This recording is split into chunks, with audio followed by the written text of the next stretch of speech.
This is a Lachey production.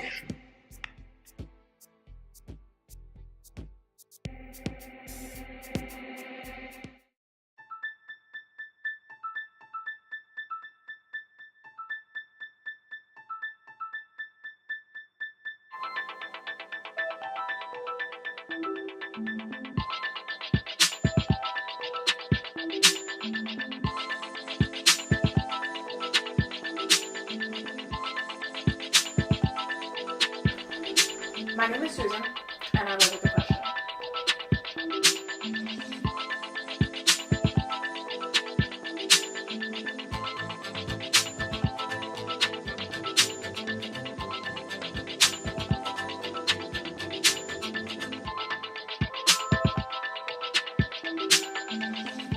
Hi, my name is Alex Roper, and I live with depression.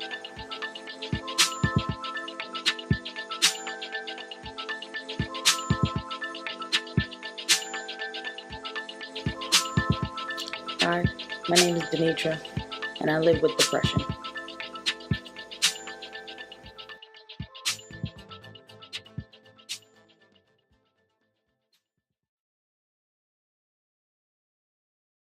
I was overwhelmed and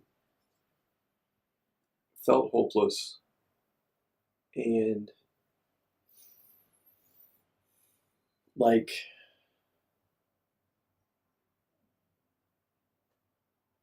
there was no way out of the life I was living.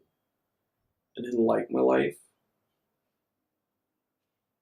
I didn't like what I was.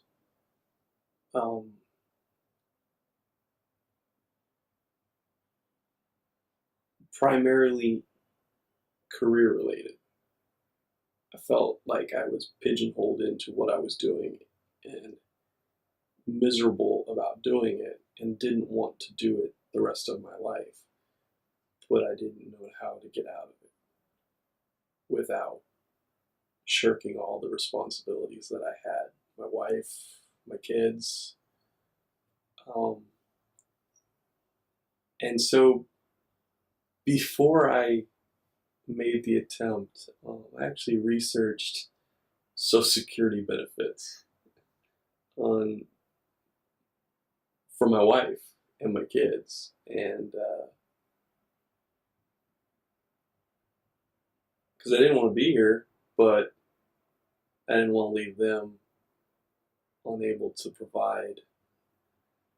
So yeah, I researched to make sure that my wife would get Social Security benefits if I committed suicide. And surprisingly, you still do. And so in the span of and this all happened in the span of about an hour. It wasn't premeditated. I didn't, come up with a plan and then think about it for a while. I'd been put on Klonopin to help regulate my depression and anxiety, and I had a full prescription. I took 31.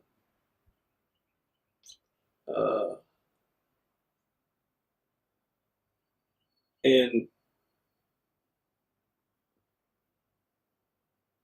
went and laid down, went to sleep.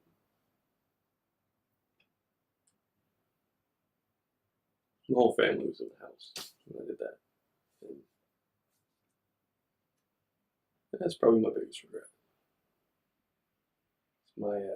My kids. They had to watch paramedics take me out.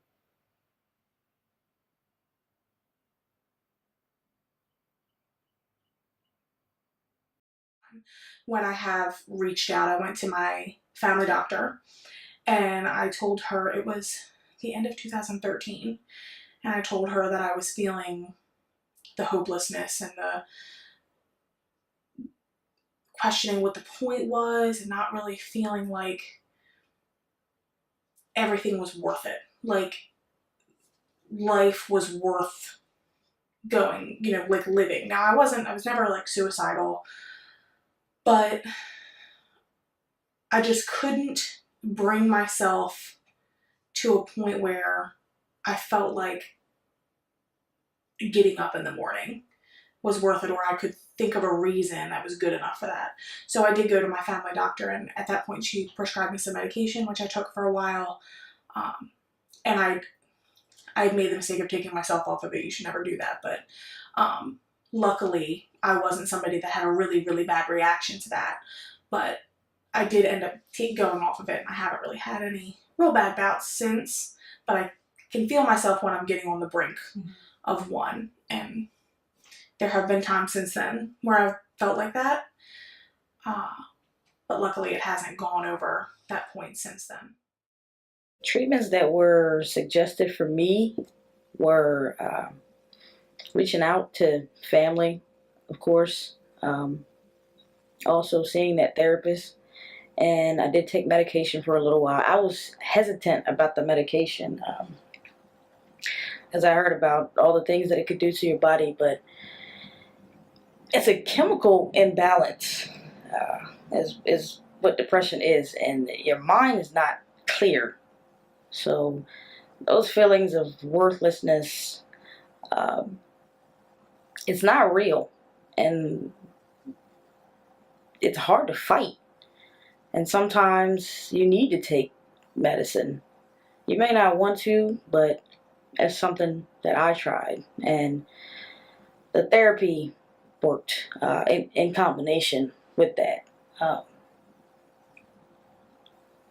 It helped me get through a lot. It helped me get through some really hard times, especially the therapy. Continued to see a therapist when I was diagnosed with it originally. There were some family problems, and so we had like family counseling.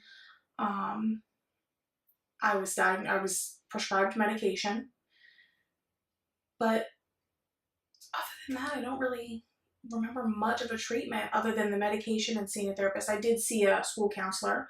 I saw a therapist, like I said, I think it was either every other week or every week. But other than that, there wasn't much of a treatment that I remember being suggested to me. We did have horse therapy, but there was a lot of different mental problems in my family. So all the different therapy sessions and everything was more of a family thing, to try to help everybody involved, because my brother also has bipolar disorder. So that, along with the family therapy, were not only for me, but also, well, very much for him as well. So the only real thing that was a treatment for me was me seeing my school counselor and seeing the therapist and the medication. Between the therapy and the medication, for me, I think the therapy worked better. The medication kind of made me numb to a lot of things, so I didn't take that for very long. They say you're supposed to give your body time to get used to it. I gave it enough time, and I talked to my doctor and my therapist, and everybody agreed that if I was ready to come off of it, then they didn't see a problem. And that if I had those feelings of depression or anything, the side effects of taking the medication, as far as suicide or anything, that I could talk to them and we could figure something else out. But the therapy was really my best option.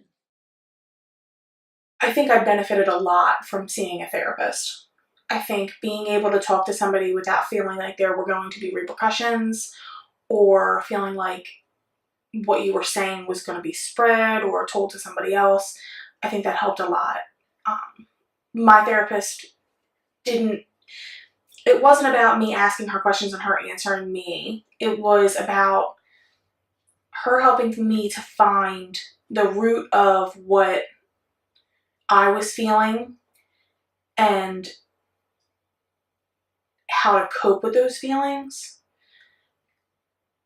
Because you realize sometimes during those sessions, well, I realized that there are things you can change and there are things you can't change. And you can't change other people.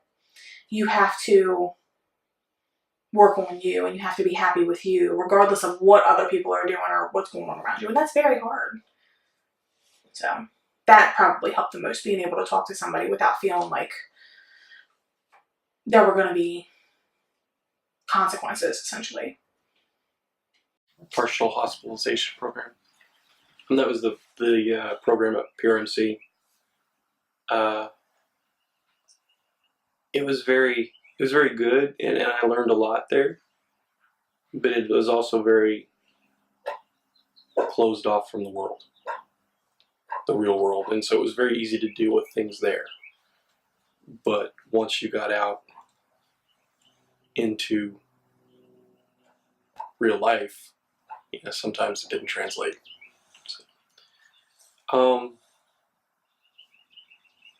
medication is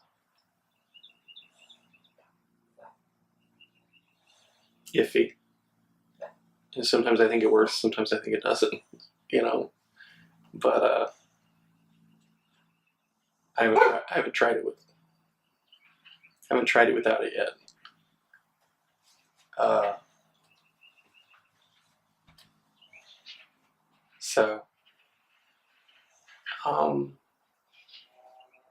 It's hard to say which works the best. I think probably a combination of medication and my therapist is probably the best option for me.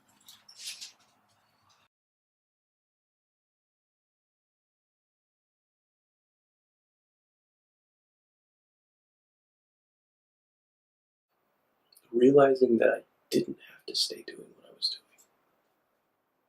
doing. That there was another way.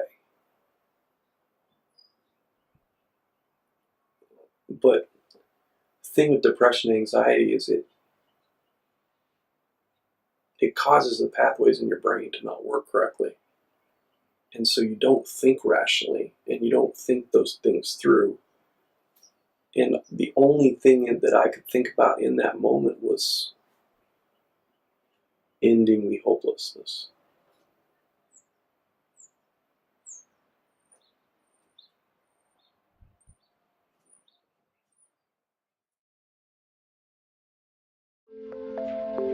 This is a Lachey production.